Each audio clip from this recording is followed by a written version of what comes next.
99. 100. C'est bon, là je suis bien échauffée, j'espère que vous aussi. Pourquoi? Parce qu'on est ici à jouer les tours à la West Coast Academy, l'école de parcours Tourangelle. Et je vais vous faire découvrir cette discipline avec l'un des meilleurs franchisseurs, l'un des meilleurs traceurs, on dit, en parcours en France, le Tourangeau Charles Brunet. Et une petite légende parce que c'est l'un des recordman de l'émission mythique Ninja Warrior. Allez, c'est parti.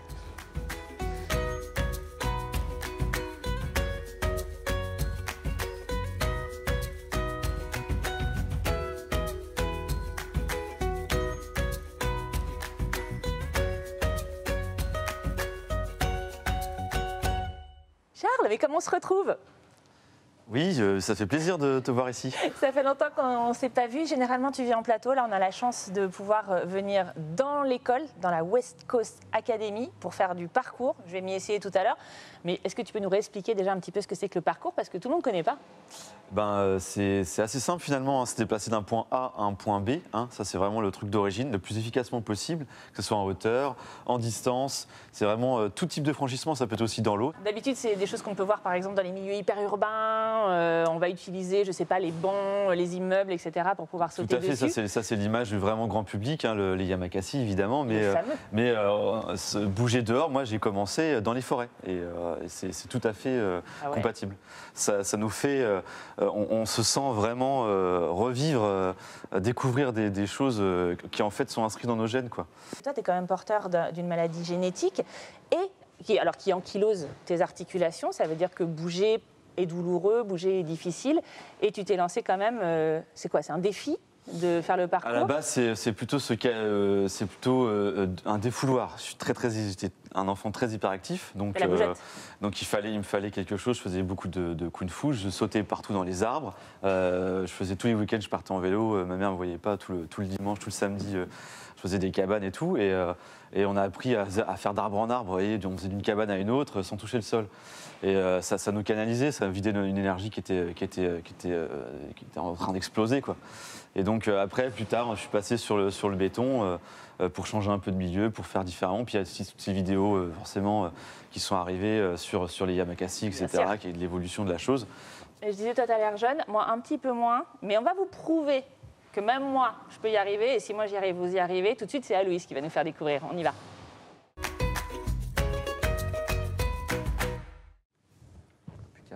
Ça y est, je suis chaude. Bon, Aloïs, toi, tu es le professeur ici, un des professeurs. C'est toi qui vas me montrer comment on commence le parcours avec un mouvement de base, c'est ça? Ouais, un ou deux petits mouvements, saut de précision, saut de détente. C'est vraiment les premiers sauts qui nous permettent d'apprendre à bouger un petit peu, à commencer à naviguer dans l'environnement, quoi. Tu viens pieds joints, pousser dans les jambes, lancer les bras en avant et atterrir sur le module d'en face. Allez. Facile. Ça, je m'en sens capable. Ok, avant du pied. Tu plies les jambes, tu pousses dans les bras. J'ai pas d'équilibre. Et tu regardes bien où tu atterris. Ça, c'est le premier saut, saut de précision. Saut de détente, ça va être la même idée, mais cette fois-ci avec de l'élan. D'accord. On va courir, mettre un pied sur le module, monter et atterrir à deux pieds sur le module d'en face. Vas-y, fais voir. Donc en courant. Ok. Voilà. Voilà, parfait, super. Tadam! Donc le passement simple, c'est le tout premier qu'on apprend. C'est pas pour rien qu'il s'appelle comme ça, c'est parce que c'est le plus facile à apprendre. Passement simple. On va poser une main, un pied sur le module. Ok. Attention à un truc, c'est toujours main et pied opposés. On saute, on pose la main, le pied, et on passe derrière. Ok. Donc faut pas hésiter à y aller tranquille. T'as même pas besoin d'élan au début. Tu viens devant, tu montes, et puis au fur et à mesure, on essaie avec un peu plus d'élan. Okay. Donc main, la main, opposé. le pied, c'est ça. Hop, et c'est ça, nickel. Et voilà, easy.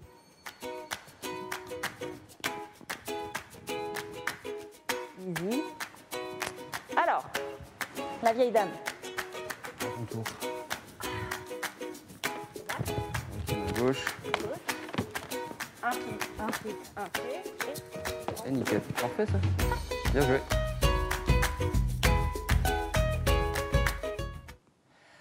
c'est clair que ça fait du bien de se remuer. Ça va, j'étais une bonne élève? Ça va, franchement, t'apprends bien, ça passe bien.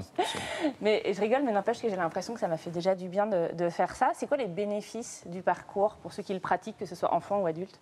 Rien que pour des personnes déjà qui n'ont plus l'habitude de bouger, on va réveiller les muscles, on va réapprendre à utiliser son corps dans tous les sens. C'est ça pour moi l'un des très gros avantages du parcours, c'est juste on apprend à se connaître. On apprend à utiliser notre corps comme il est fait pour l'utiliser en fait.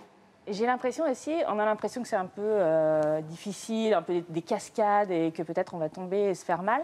Mais de l'avoir fait un peu, j'ai l'impression que ça m'a aussi réveillé la coordination. C'est ça, complètement. Qui me fait défaut. J'ai l'impression que plus j'avance en âge, moins je sais danser, moins je sais coordonner mon corps et là ça aide. C'est ça le gros problème, c'est que quand on vient au monde, on apprend à marcher et c'est tout ce qu'on apprend à faire.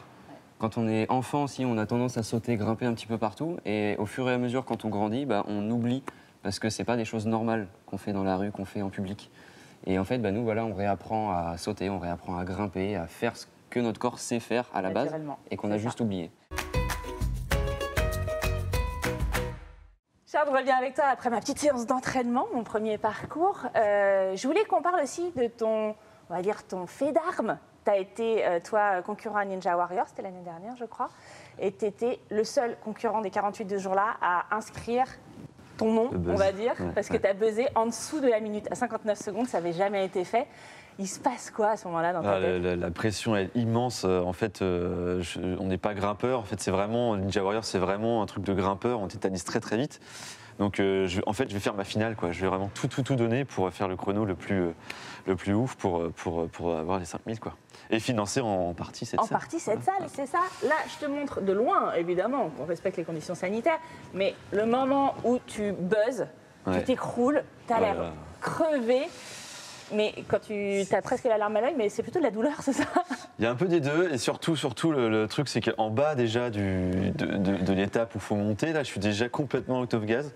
Donc en fait, je peux vraiment pas me lever, mais physiquement, je suis mort. Je suis complètement à bout. Je travaille pas trop le cardio, j'avoue, je suis plutôt explosif. Donc au niveau cardio, je suis pas très bon. Et puis oui, j'ai ces espèces d'énormes hématomes là qui vont me rester pendant quelques jours. Mais oui, parce que l'histoire, c'est que tu es monté tellement vite que tu pensais que c'est ça, le premier obstacle était beaucoup plus loin, et en fait, tu es arrivé tout de suite dessus. J'étais dedans, je me suis dit, bon, il me reste au moins un pas, je vais pouvoir regarder, bam! C'était surprenant.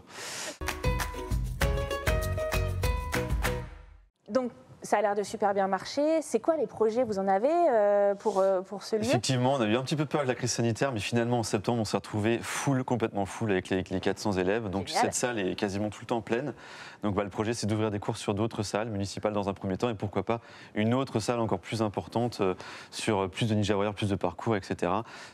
Si le budget nous le permet et pour faire toujours découvrir à plus de personnes, faire évoluer la pratique, la faire démocratiser au plus grand public, le plus possible, quoi. Et la mettre au JO, pourquoi pas? Ça, ce serait cool.